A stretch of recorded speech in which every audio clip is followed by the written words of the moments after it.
కేటీఆర్ ఇంకా కూడా అహంకార దోషులు పోతున్నాడు. ఒక ఆలయంలోనే మాజీ ఎమ్మెల్యేలు, ఓడిపోయిన ఎమ్మెల్యేలు, కాంటెస్ట్ ఎమ్మెల్యేలు, ఎమ్మెల్సీలు ఒక బీసీ బిడ్డ నా మీద ఇంతమంది ప్రచారం చేస్తే 30% కూడా గెలవని మీరు ఇక దౌర్జన్యంగా గెలిచినట్టున్నాం. మేము అభివృద్ధి చేసి ఓట్లు అడుగుతున్నాం, మీరు ఆరోపణ చేసి ఓట్లు అడుగుతున్నారు. మీ పార్టీ ఎక్కడుంది తెలంగాణలో? మీ పార్టీ 4 ముక్కలు అయింది. మరి మీ చెల్లె కవితమ్మ ఎమ్మెల్సీ పార్టీకి బయటకెత్తి హరీష్ రావు మీద, సంతోష్ రావు మీద, మీ మంత్రుల మీద ఎత్తి 7 దోషుల మన్ను వస్తున్నా మీ బుద్ధి మార్చలేదు కేటీఆర్. ఒక యాదాద్రి భువనగిరి జిల్లానే 480 సీట్లుంటే కాంగ్రెస్ పార్టీ ఒంటి చేతితోటి 290 సీట్లు గెలిచినాం. మీరు 165 పరిమితమయ్యారు. మీ బీజేపీ, మీ మిత్రపక్షం 13 సీట్లకు పరిమితమయ్యారు. అలాంటి చిత్తుగా ఓడిపోయిన జిల్లాలో కేటీఆర్ వచ్చి విజయోత్సవ సభ చేస్తాడు.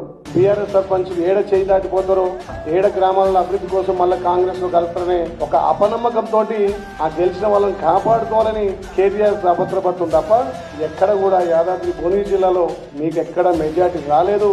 అసమర్థుడి జీవయాత్ర లెక్క కేటీఆర్ యాత్ర ఉంది.